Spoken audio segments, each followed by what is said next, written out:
I'm Diana Rodrigues, the owner and director of ResilientAgility, and I am about to be on the Online Prosperity Show to discuss how you can move forward after trauma and grief. There is hope.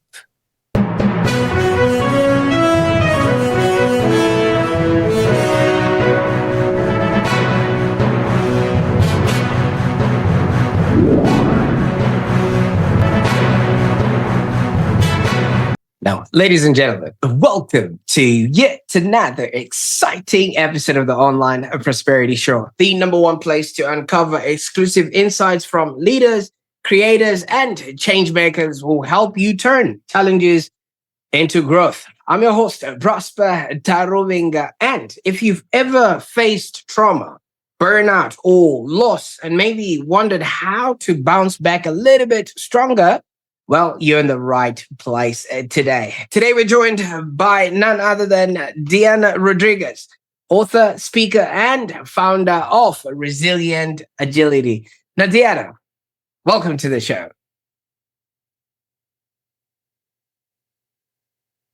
Prosper, thank you so much for having me.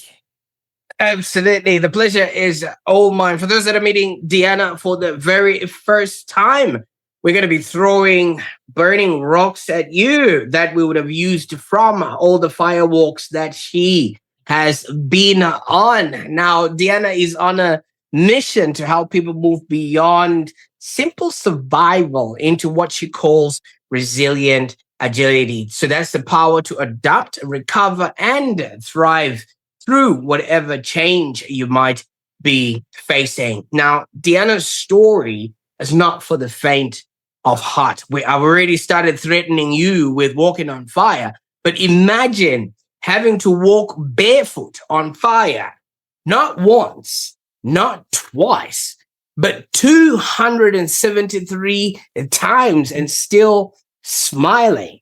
Now, that's the kind of woman that we are going to be talking to today. She's actually turned her pain into purpose and her scars into strength. So if you've ever felt like maybe life has knocked you flat and you can't get up, it's maybe because you're not walking on flames, because if you're falling on the ground and what you are on is fire, then you would definitely get up. And I hope that this episode is going to be that fire under your feet, and it might actually just spark what joy you might need to bring back in your life. So I encourage you to grab a cup of coffee, a kombucha, maybe a box of tissues, and sit back and relax, because I think this one is going to be a very good one. And while you're at it, don't forget to subscribe, whether you're listening on YouTube, Spotify, or Apple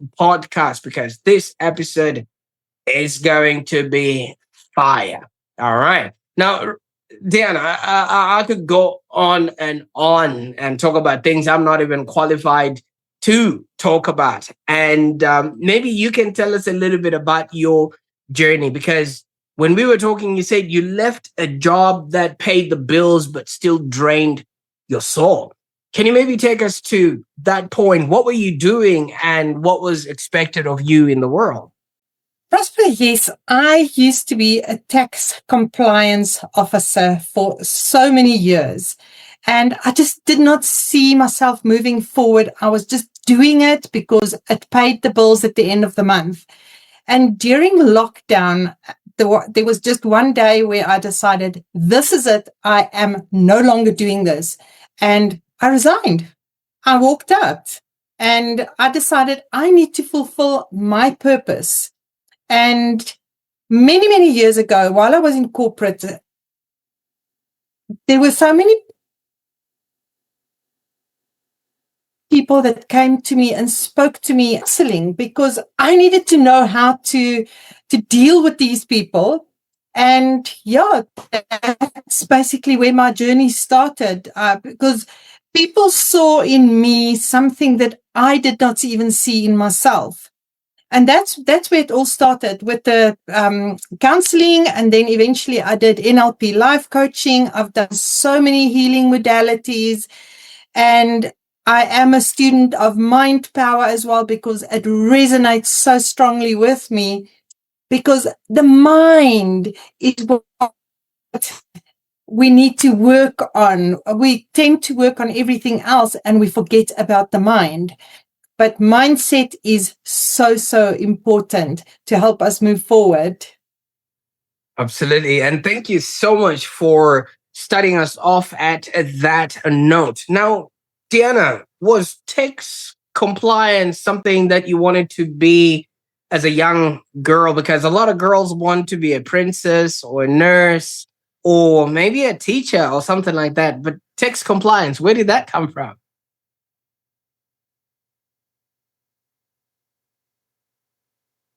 I never dreamed of being a tax compliance officer. As a child, if you had asked me what I'm going to be, I always said a teacher. But I never saw myself as a teacher standing in front of a class of school children. But yet today I am a teacher because I teach people how to change their lives. But the tax compliance thing, I did it for so many years, but I had a limited belief. I always thought, this is what I studied. This is the knowledge I have. So this is what I have to do for the rest of my life. How wrong I was, because Absolutely. my life changed around completely.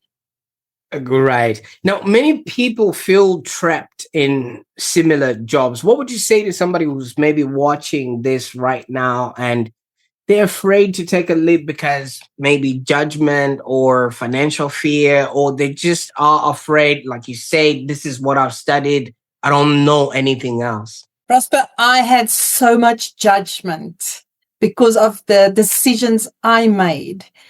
I didn't have the financial resources. It was very shortly after my husband passed away.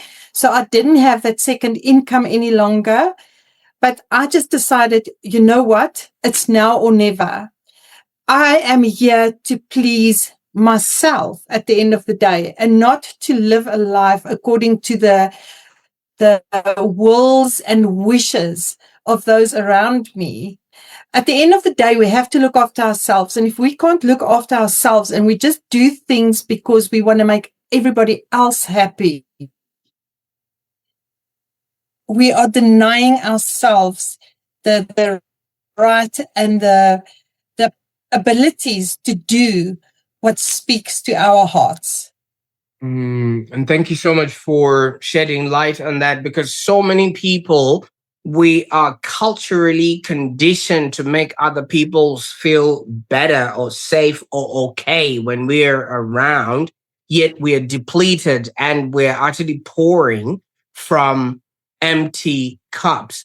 Now, you sort of hinted on an unimaginable grief. Maybe you can go there a little bit and just let us know. You did mention you experienced the loss of your husband, but yet you're here radiating with hope and things of that nature. What was that sort of turning point that got you from being a victim or being that person in grief to the person who's now out, like you say? Prosper, my story starts from before I even met my husband.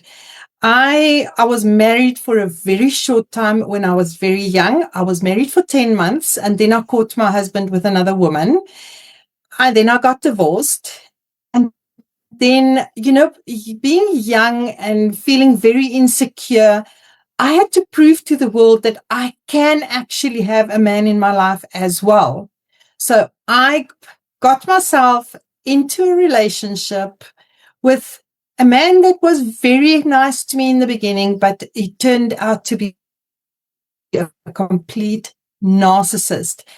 During sexual abuse, physical abuse, emotional abuse, verbal abuse, the physical abuse was okay, because you know what? The bruises disappear and you can hide the bruises.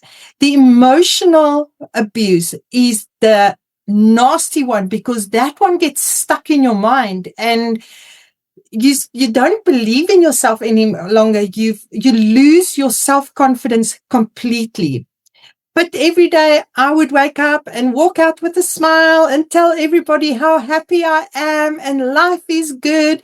But inside, I was actually dying. It was like I didn't want to continue with this, but I didn't know how to get out. Thank goodness I also caught him cheating on me after 12 and a half years. Yes, that's how long I was stuck in that relationship. And then I decided, that's it.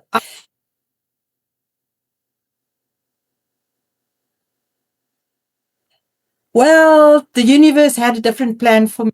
We were two peas in a pod. We understood each other completely. We finished each other's sentences. He would come inside and ask me, he would just say, babes, where is... And before he's even asked me for it, I would turn around and hand him what he was looking for.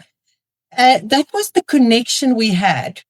We were together for 18 years. And then one Friday afternoon, I arrived home from work, only to find that he had taken his own life.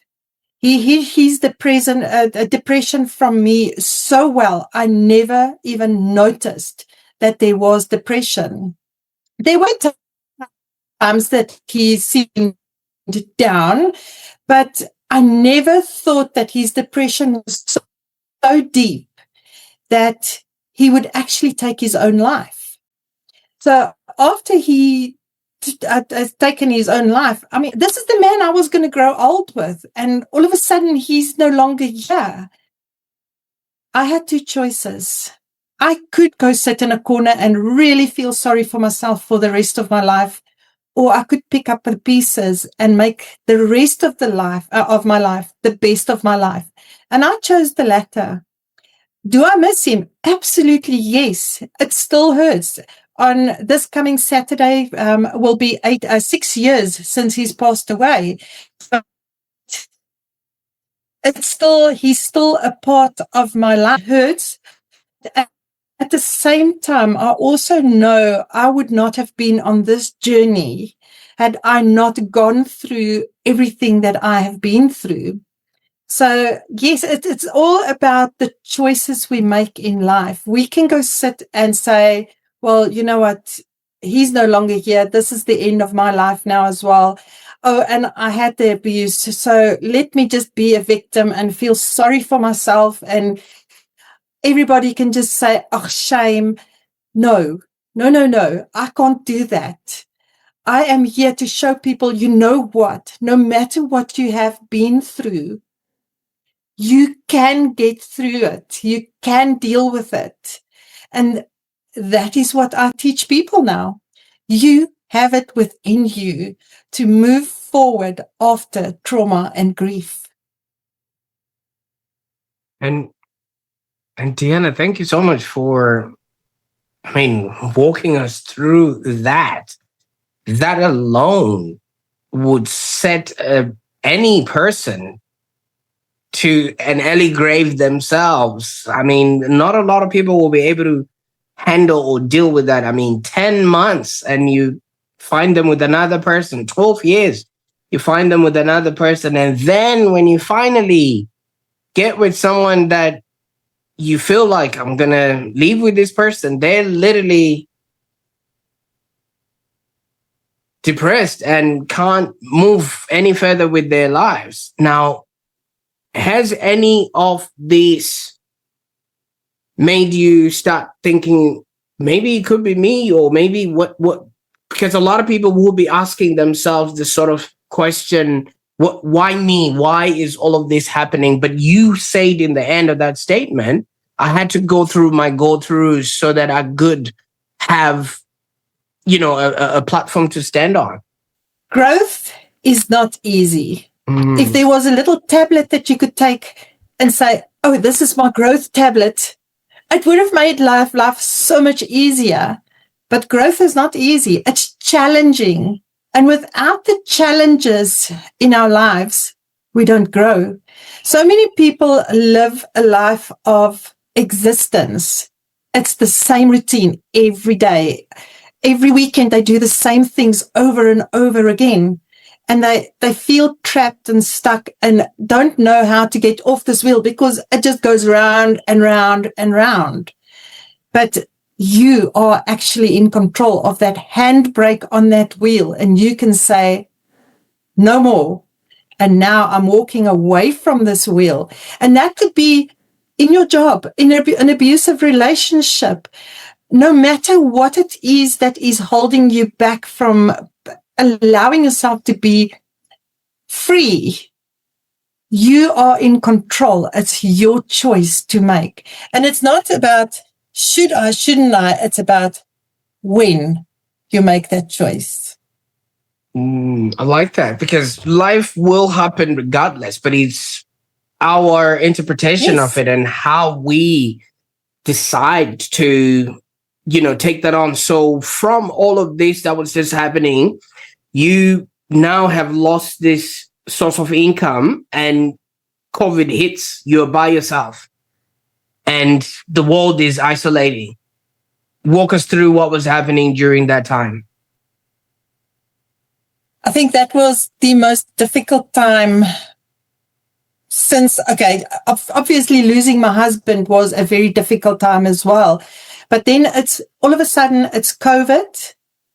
We're not allowed to be with other people. And I'm still dealing with a very deep grief. And you can only have so many phone calls and Zoom meetings with people. What we lack is that human connection, that hug, that serious eye contact that you can have. Yes, we can have eye contact on the screen as well, but it's not the same as when you are face to face with a person. During that time, financially, it was a very, very tough time for me. I also had options. I could go look for another job again, but I knew within my heart, that's not what I wanted to do. So yes, I went through all the struggles, and life is still tough at times. It's not like, oh, now I've won the lotto, I'm doing what I want to do. It's still part of the challenges that I need to learn, all the steps that I have to go through. So sometimes it's like, wow, I'm free. Next day it's like, oh my gosh, how am I going to deal with this? So it's not because I've done what I've done and gone through everything that now, wow. When you go to school and you write that final exam, and now all of a sudden, yay, I'm done with school. I don't have to touch those books ever again. That is school, but that is not the school of life. The school of life will keep on throwing things at you. But I've dealt with this. Not enough. Here's some more of it. So it keeps on throwing stuff at you, and you have to deal with it until one day you say, like, now I get the lesson. Now I understand why it has been thrown my way. So, yeah, difficult situations, financial, emotional. I am just a human being. And even though I teach people how to become better within themselves and deal with all this stuff, it doesn't mean I don't have emotions any longer. I still deal with my emotions as well. And it just continues. But what have I learned in the process? Absolutely. And talking about learning, because it takes a redemptive amount of, first of all, self-acceptance and forgiveness, because every one of the experiences that you went through just feels like rejection. I mean, the 10-month version of it, the 12-year version of it, and the one Suicide. that ended up, yes, exactly. So you can only imagine, one would be thinking, why is all of this maybe happening to me? And then you would have been, obviously, during that process also growing, right? You were learning. What were you learning that actually kept you going? Because so many people would have literally ended up addicted to something just so they can cope. Yeah, rejection there was rejection around me all along. I was rejected by my first husband, as you say, by the narcissist, then by Vic leaving me. But also when Vic passed away, I also lost contact with his family because I was the wife. I was blamed for not having noticed his depression. And even my friends turned against me at the time. Now, it's situations that I cannot change. And once again, I could go sit in the corner and play victim. But no, I decided I will continue with this journey of mine and I will make the best of it. We are all on our own journeys, and rejection is actually God's protection, because in the process, the people that did not need to be in my life any longer had been removed from my life. So we don't understand how these things work, and we think, what is wrong with me? Yes, I also thought, what is wrong with me? Why don't anybody want to be around me? Until I started seeing the greater purpose in my life. And then I started understanding why these things are happening. I think what you're trying to say is redirection. Redirection and protection. Because if we're not protected by God, then where do we go?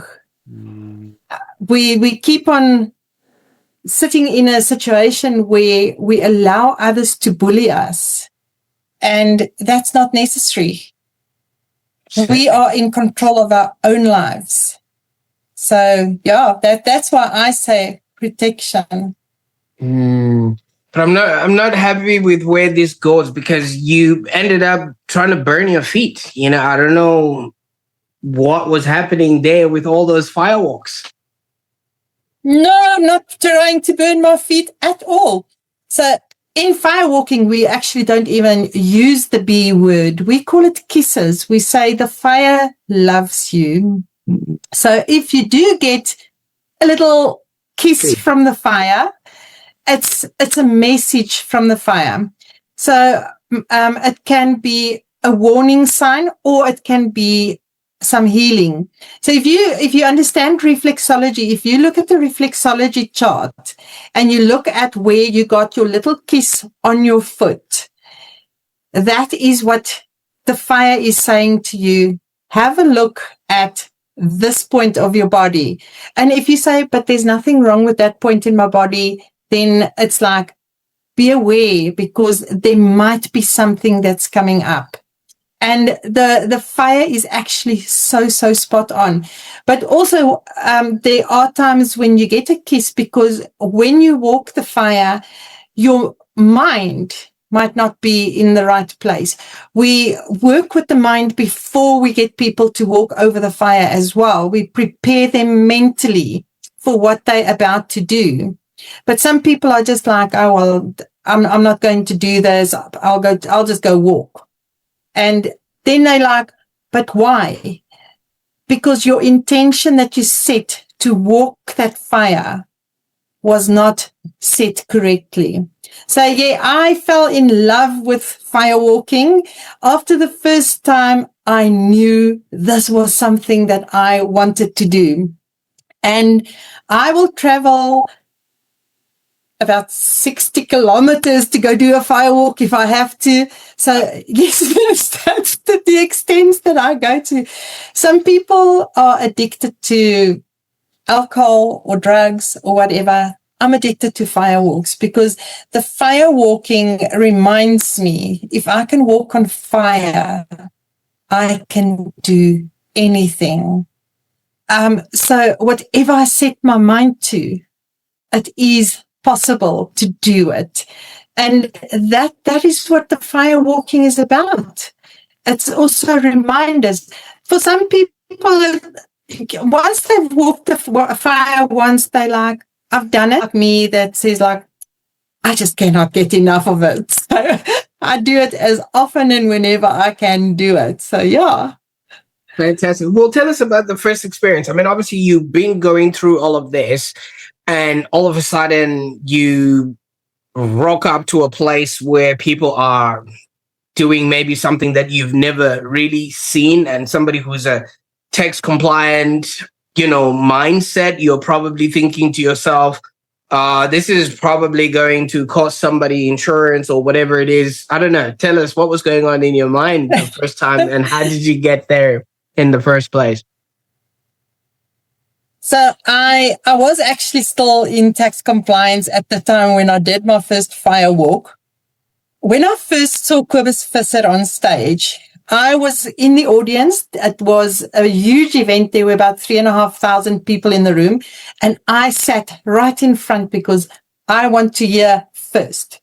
So Kobus then said, who's up for a challenge? And I saw all these banners behind him for fire walking. And I'm like, I want to do a fire walk. That is such a challenge. The next thing, he brought out a container and I opened it and it was broken glass. Now I sat there and I was like, yeah, I want to do this challenge, until I saw the glass and I thought, I can't do this. But now I'm sitting right in front. He has seen me. He has noticed that I said, I'm going to do it. I'm up for this challenge. So I did my first glass walk that evening and it was like, wow, did I really just walk over broken glass? So from that, the next event he did, there was a fire walk. And even today, even after 273 fire walks, when I stand in front of that fire, I feel this on the pit of my stomach here and I'm like, oh, this is a fire. Remember, the fire is between 500 and 600 degrees Celsius. So it is a hot fire. And we've always got that, but with breathing, a deep breath in and remembering why I'm doing it. So the first time I did it was like, I was on such a high, a natural high. The excitement, the build up and everything to go out there and to be surrounded by so many other people that are also doing it. And it was just like, wow, absolutely wow. And yeah, since then, even throughout lockdown, whenever there was an opportunity to do a fire walk, we did the fire walks with our masks on. So I just could not stay away. And then eventually in 2024, I became a firewalk instructor as well. So I just love the fire. And I never used to be a fire person, but something in me had shifted. And now I'm a fire person. Fantastic. All right. Now let's talk about this firewalk. I mean, it's not just a literal walk on fire, but it's also a metaphorical journey that you're actually taking. What did this walking on fire teach you about maybe fear, and how can anyone apply that to their daily life? There is a book called, and please forgive me, I can't remember the author, but there is a book that says, feel the fear and do it anyway. Yeah. Because so often we say, no, I'm scared. No, I don't want to do it. And then eventually when we do something, the fear just disappears. And I, for the longest of time, also had a fear of water. So when Vic wanted to dive, I said to him, you go do diving. I am afraid of the water, so I'm not going to do it. And he said to me, babes, if you're not doing it, I'm not doing it. So I'm like, okay, let me just go show him how scared I am of being in water. Well, I eventually qualified as an advanced diver because I faced my fear. I went into the water. Was it easy? No, it wasn't. It was very, very scary, but I did it. So how many other fears do we have? And then we think like, I can never do this. It's overcoming limiting beliefs. Go past that fear. No matter how scared it might, the fear that brings out in you, you can move past it. If we were, when we were babies, I'm sure, I can't remember that long ago, but I'm sure we were mentally, we were scared to actually get up and start walking. Yet we did it. Absolutely. And you did mention that book. It was by Susan Jeffers, Feel the Fear and Do It Anyway. And the fact that the very things that you were afraid of, I mean, obviously fire, water, all of those things, and you went on and now you're scuba diver and things of that nature. It's remarkable how so many things hold us back, yet they're the very things that could actually give us a joy. Now, I am now trying to work with that crossover, okay? Because somebody who's a tax compliance type person is very, very left brain, okay? And everything has to do with numbers and everything has to fit in a box and things of that nature. Now you're presenting to us this Diana, who is very right brain, walking on glass, walking on fire, and jumping into depths of water just because there's a tank strapped at the back of her back. You know what I mean? Things of that nature. Now, do you experience this crossover? And is this a natural thing for other people, or are we just prescribed to whoever we are in our lives? I also know of many people that were right-brained before and swapped over and became financial people at the end of the day. So it's like, we think we want to go on one journey, and then we get to a point where there's literally a crossroads, and are you turning left or are you turning right? Are you going to stay on the same path, or are you going to make changes? If you decide to make the change and you feel, oh, this was not the right thing to do, you can go back to where you came from. But there is a reason why you had to get off that track as well. I did, for a short period, help out at a company as well, because they needed a temp to come in to do some tax stuff. So I said, you know what, I can do that. My time is my own. I work for myself. So let me go do that. And I sat in the office and they said to me, wow, we're so impressed with what you've done. Don't you want to come work for us full time? And I'm like, deep within me, no. I just couldn't, because I would throw away everything that I've worked up to this point. And that was not what served my soul any longer. So we are all unique and we are all different. So what works for one person does not necessarily work for another person.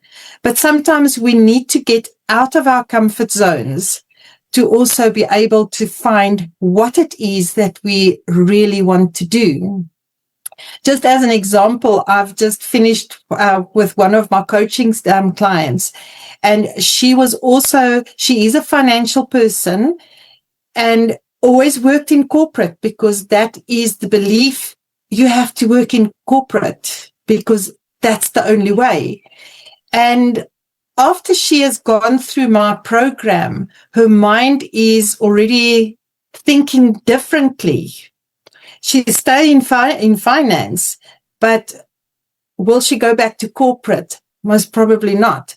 She's already starting to play with ideas on how she can start her own business and how she can make a difference in other people's lives, rather than just be a player in a team that is managed by somebody else. That's interesting, because literally so many people are trapped and stuck in these roles, not knowing that they could actually grow and become more, have more, and be more. And you literally talk about granting yourself the amnesty or forgiving your past to move forward with purpose. Maybe we can break that down a little bit and see what that actually means. Because when you're talking about forgiving your past, are you talking about forgiving the person you were in the past, or forgiving the people that would have hurt you in the past? Because so many people can't go past that, and that's the reason why they don't further their growth or become a little bit more. Yeah.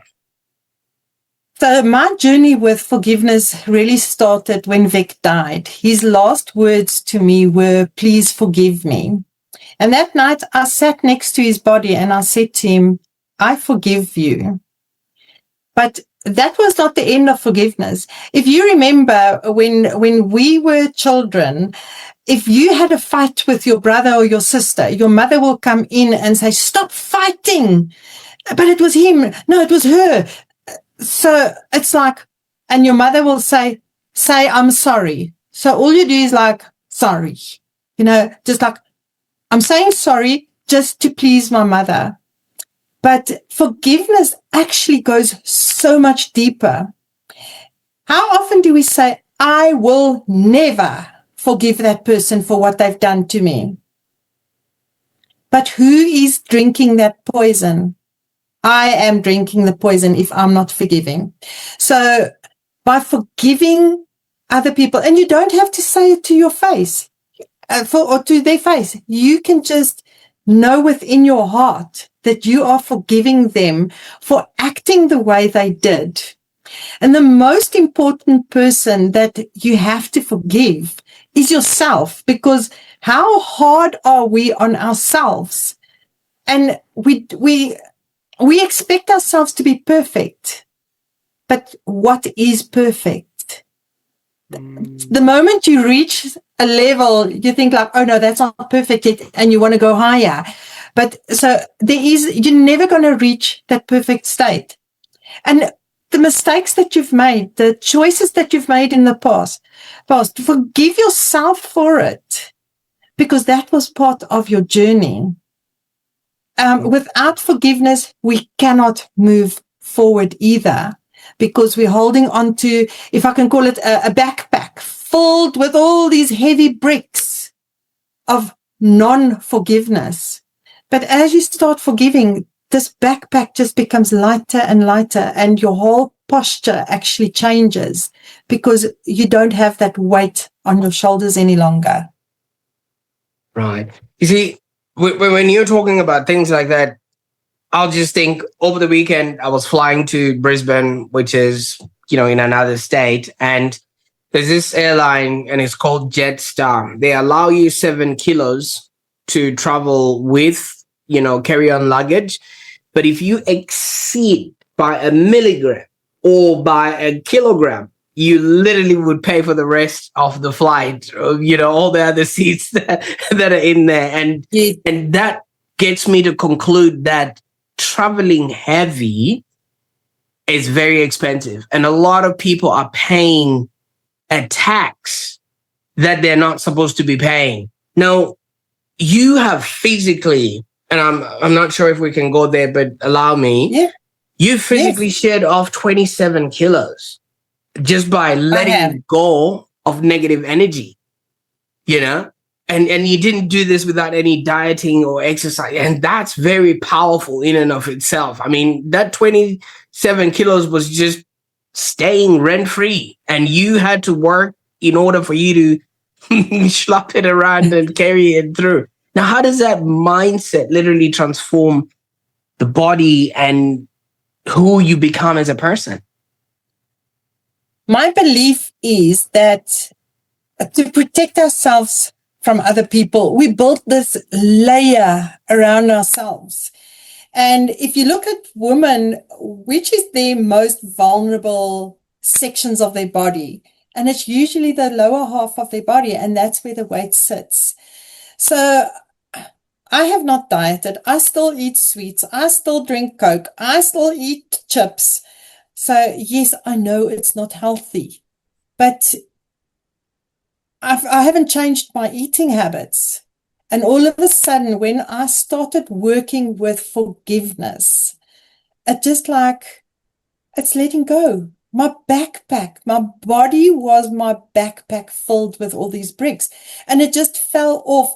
Now, I'm not saying if you've got a medical condition that makes you gain weight, that you are going to lose the weight and you're going to feel better and everything, because our bodies are all different. But in my case, I am blessed with a healthy body.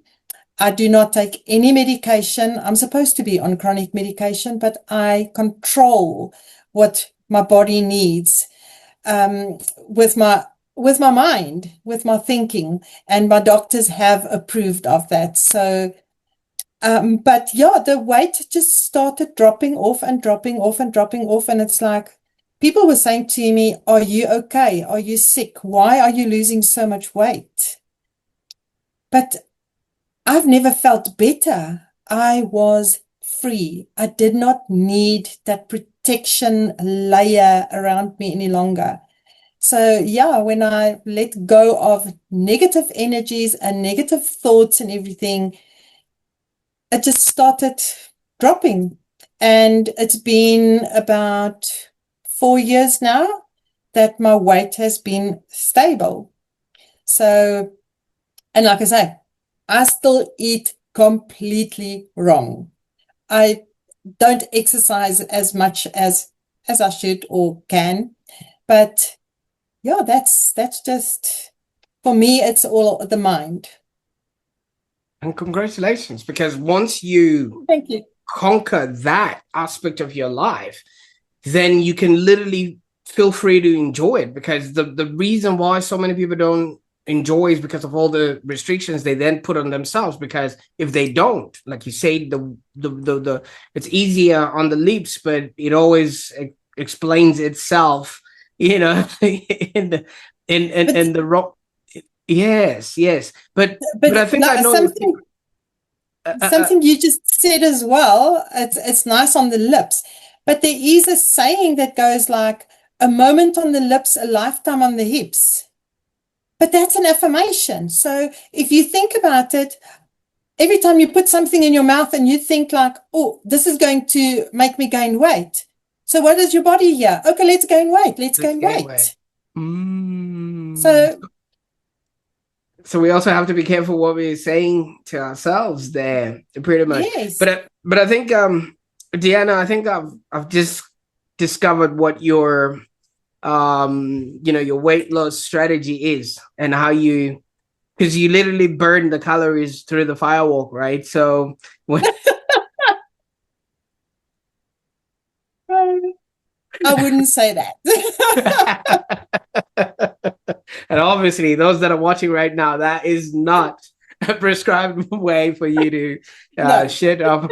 And just one thing, please don't do a fire walk at home just because you think now you know it. Please, if you do want to do a fire walk, make sure you have a certified fire walk instructor that can guide you through the whole process.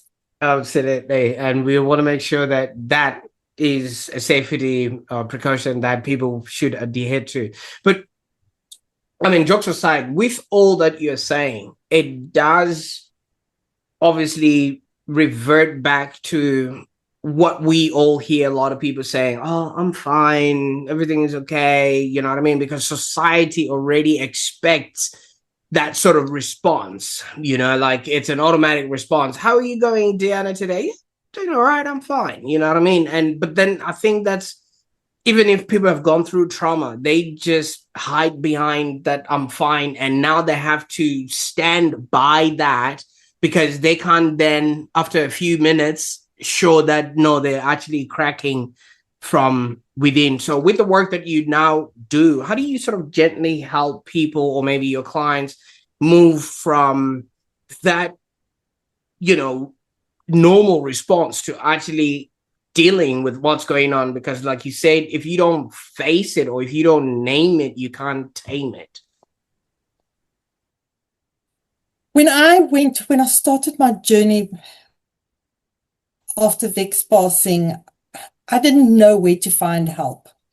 When I was in the relationship with the narcissist, it was in the early days of the internet, when I eventually got out of it. So it wasn't like, oh, Google is available. Let's Google and find an answer. How do I deal with this? And I did see a psychologist at the time.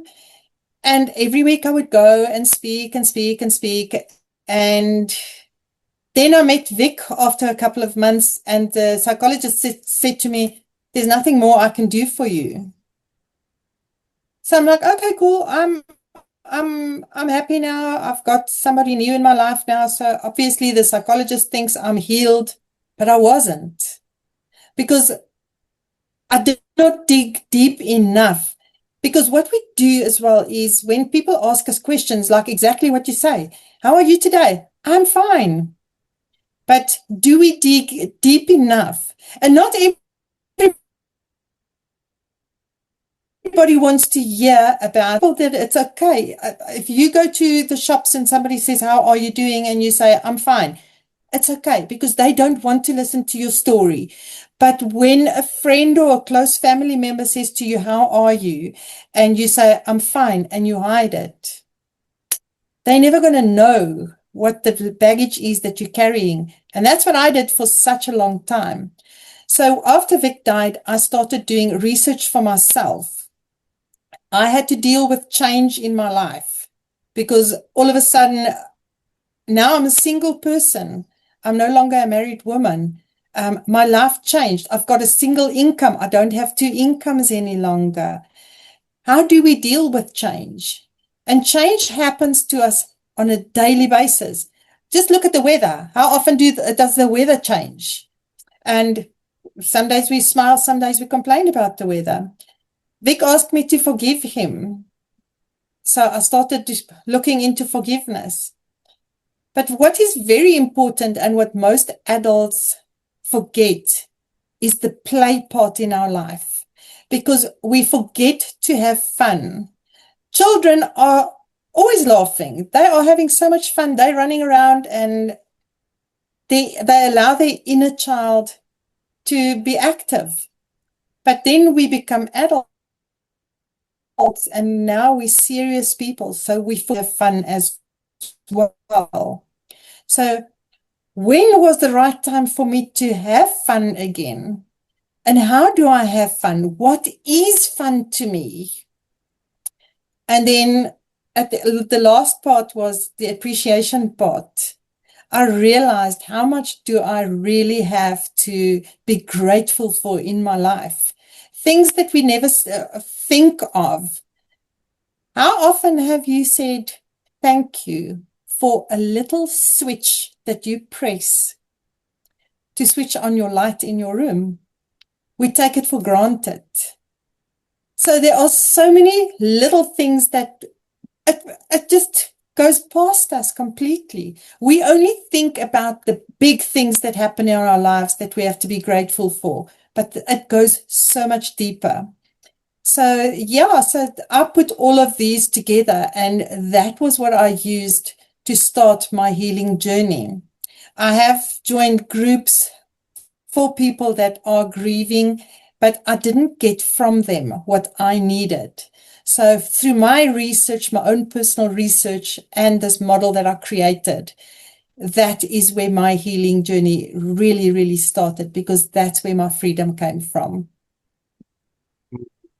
Absolutely. And I quite like how you explicitly say, you know, change, amnesty, play, and appreciation. All of these are what we all need in order for us to really, really be, do, and have a happy existence. All right. So in my own understanding of who you are and who you've become, you know, the change aspect of it is, you know, you left everything that you had ever known in terms of being a tax compliant, you know, official, to now helping others figure out their life. And, you know, maybe people are feeling stuck or frustrated. You know, that was a big change, which I was trying to figure out myself, from a right brain, from a left brain to a right brain. And then the amnesty is you've had all of these things happen to you, which is basically you've had, the 10-month relationship, the 12-year relationship, and also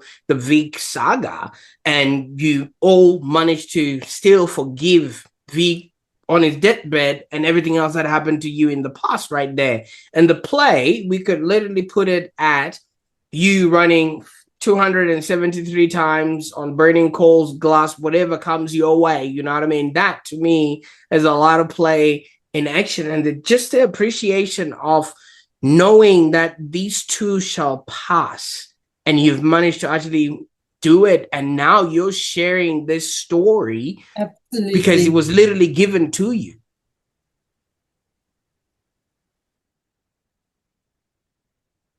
Have I encapsulated your actual model in your current life at the moment? Absolutely. Absolutely. We it's like, and for me, it's such basic things that we never think about. But just on the Kappa model, and one of the questions, for instance, is how would your life be different if you don't hold on to the pain from the past? And do we ever think about that? I mean, every day I can wake up and say, oh, I'm a widow. I am lonely. I miss my husband. But again, it's the choice we make. Yes, I am a widow. But I am still here, and I'm grateful that every morning I can still wake up and go make a difference in this world. Absolutely. I mean, over the weekend, again, there was a party, and I don't know if you've seen any of those helium balloons, those that have helium in it, and then they've got a bit of a weight at the bottom of it. So when they were packing up, somebody lifted up. Yeah, somebody lifted up. Yeah. And then somebody lifted up the balloon and the weight dropped. And then now the helium balloon was now stuck in the sky. And I was thinking to myself, from when you were talking, throughout the whole evening, there was a bit of a weight that was, holding that balloon in place. And now it's just stuck in the sky because it can't escape and things of that nature. If there was no weight and that ceiling, the helium balloon could have just kept going. And how many weights have we got, and how many ceilings have we got in life that are stopping us from living the best lives that we can?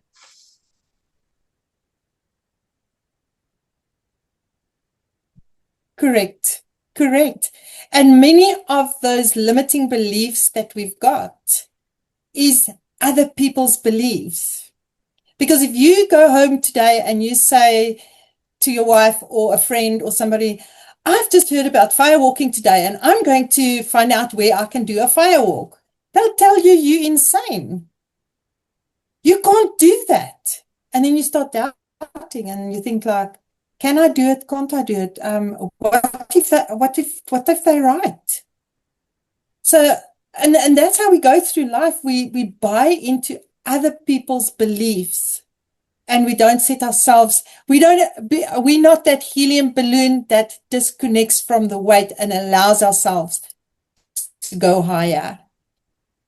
And speaking of going higher, you wrote a book which has got such a fitting title, The Phoenix Within. What's the one or two messages from the book that you wish anyone could actually tattoo on their heart? This book is a practical pathway through life's hardest seasons. And it's really getting to know yourself again, because it's not oh, here's a textbook, just read it. And no, this book actually guides you on digging deep within yourself, answering questions on how would you act and react in certain circumstances. What is it that created that circumstance? So it really makes you find yourself again. Find who you really are meant to be, not the person other people want you to be. How do you deal with things? What is play for you? And if you can play, how do you play in corporate world? How do you play in your personal life? The gratitude part as well is like, where to from here? What is it? And why do you feel gratitude for things? So it's a whole workbook on getting to find and know yourself better. And once you start, and I do the question, and some don't want to answer this question. I want to run away from this question because fear sets in again. And this is also not something that's a once off, oh, okay, now I've done the workbook, now it's done. No, because it's the constant change that we deal with every day. Every day there is something in our lives that will happen that we need to either give forgiveness or ask for forgiveness. So it's a system that you can use in your everyday life. Remember to play every day. Even if you want to laugh and you don't have anybody to laugh with, go stand in front of the mirror and laugh with yourself. I am a laughter coach as well. So I teach people, we don't laugh at people, we laugh with people, because when you laugh at people, you're breaking them down. But when you laugh with people, you're building their vibration up as well. So it's easy steps. It's stuff that we've learned since childhood, but we only touch the surface. But once we start digging deeper into what it is all about, we set ourselves free. So yeah, every day, even if I have to accidentally step on one of my dog's feet, I ask forgiveness for having done that, because the dog is also a little soul that needs forgiveness. Absolutely. Now, Diana, in my experience and my talking to people, I've come to a conclusion that we're here to leave, we're here to learn, and we're here to contribute. And in all of those things, you've lived through all of these lives and become the person that you're becoming based on the wounds and the forgiveness and everything else that happened in your life. And you've learned so many of these modalities that have kept you strong, that have kept you going. And now you're contributing all of those things back to others who might not have the experience, might not have the opportunity to learn. And is it why you want to aspire to inspire before you expire?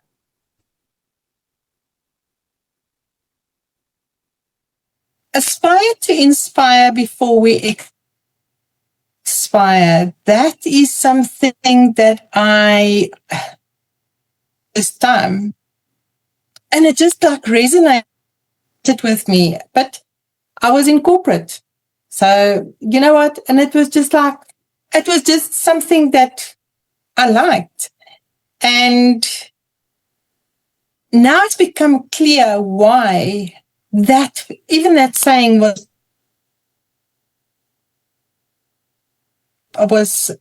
put in my part, expire.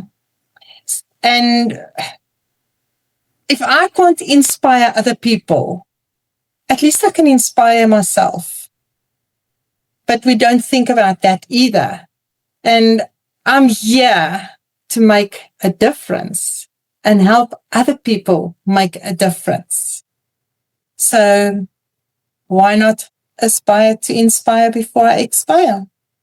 Absolutely. And that's so beautiful. You know what that does? It really becomes selfless, because so many people go through life just living small only because they are only worried about themselves.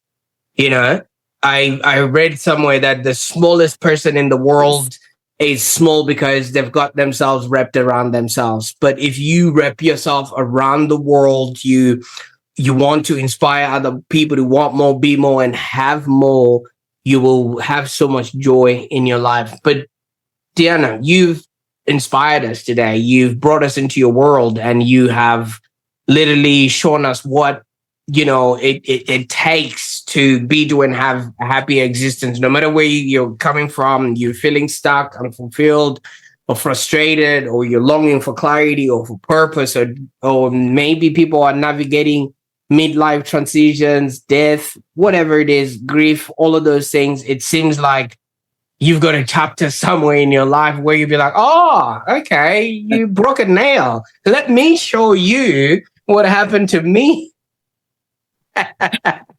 If people want to get in touch with you, Diana, where can they go to on the internet, or how can they get a hold of you?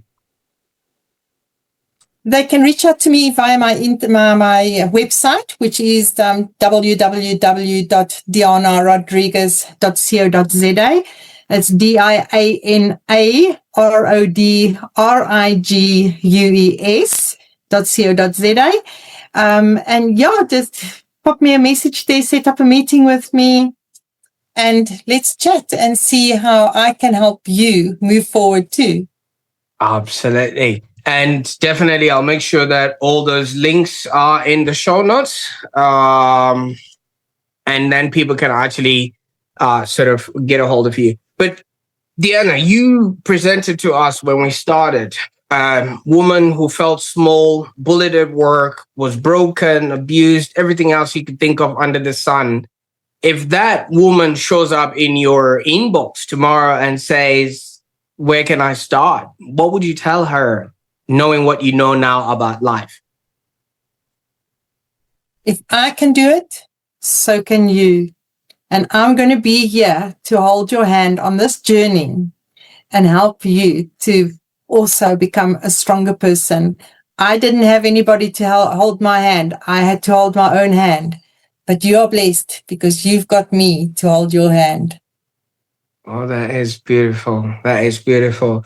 And obviously, now that you've gotten, with us, and we also want to rise like a phoenix and just really aspire others to inspire before we expire.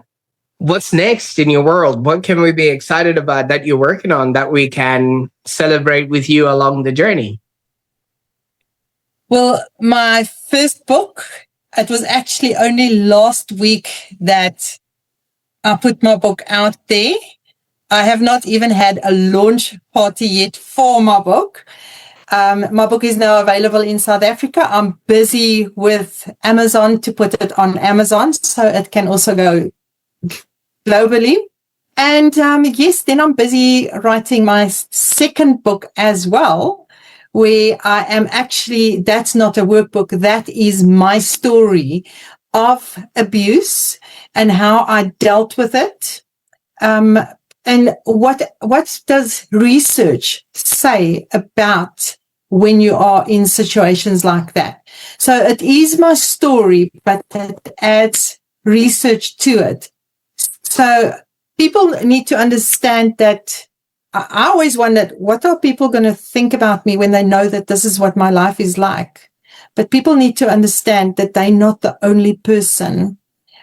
Just for interest's sake, 1 out of 3 women have been in an abusive relationship. Doesn't matter what kind of abuse it is, but 1 out of 3 women has experienced some sort of abuse in their lives. So, and there are men as well that are being abused. So my story is not just for women, it's for men as well, because we can all do with more freedom. So yes, my next book is in the process, and I hope to have that one out there as well. Fantastic. You know what that tells us, Diana? This is not the end of it. We're gonna see you back again when you launch the new book. And definitely we are gonna be all arms open, because I think this book will definitely help a lot more people. Like you said, 1 in 3 women, and that could be a sister, that could be a mother, that could be an aunt. So I would want to help you put that book out as much as possible. Thank you, Prosper. I really appreciate that. And just if you think the abuse book will be my last book, no, it won't. After that, I'm going to do a book on grief as well. Well, there you go. You're going to be a permanent resident on the Online Prosperity Show. But I got to thank you so much for your time with us today. I mean, your life story and your experience have so much value for a lot of people. And I think this was one of the most powerful conversations we've really had in a very long time. So thank you so much for sharing your journey. And I can't wait to maybe have you back on again with all your other books again, Diana. Prosper, thank you so much. Thank you for allowing me to share my story with the world as well. And I'm looking forward to our next conversation. Absolutely. And for those that are watching, thank you. Thank you also. I mean, if Diana's story reminded you of anything, it's that it's never too late to rebuild or rise or reinvent yourself. And I want you to take this as your sign to want more, be more, and have more. And if you can't do it for yourself, do it for other people, because it's now time for each and every one of us to aspire to inspire before we expire. And while you're at it, go check out Diana's work on her website, dianarodrigues.co.za, and follow her on LinkedIn and Instagram for daily inspiration and updates about the books that she is writing and other works that she has done. And before you go, I encourage you to share this episode with somebody who's maybe been going through a tough season and just needs to hear a message of hope. Because sometimes it's just one story that can actually change somebody's entire direction. And while you're at it, remember to subscribe to the Online Prosperity Show so that you won't miss out on any of the episodes like this. I can't wait to see what you do with this information. Bye for now.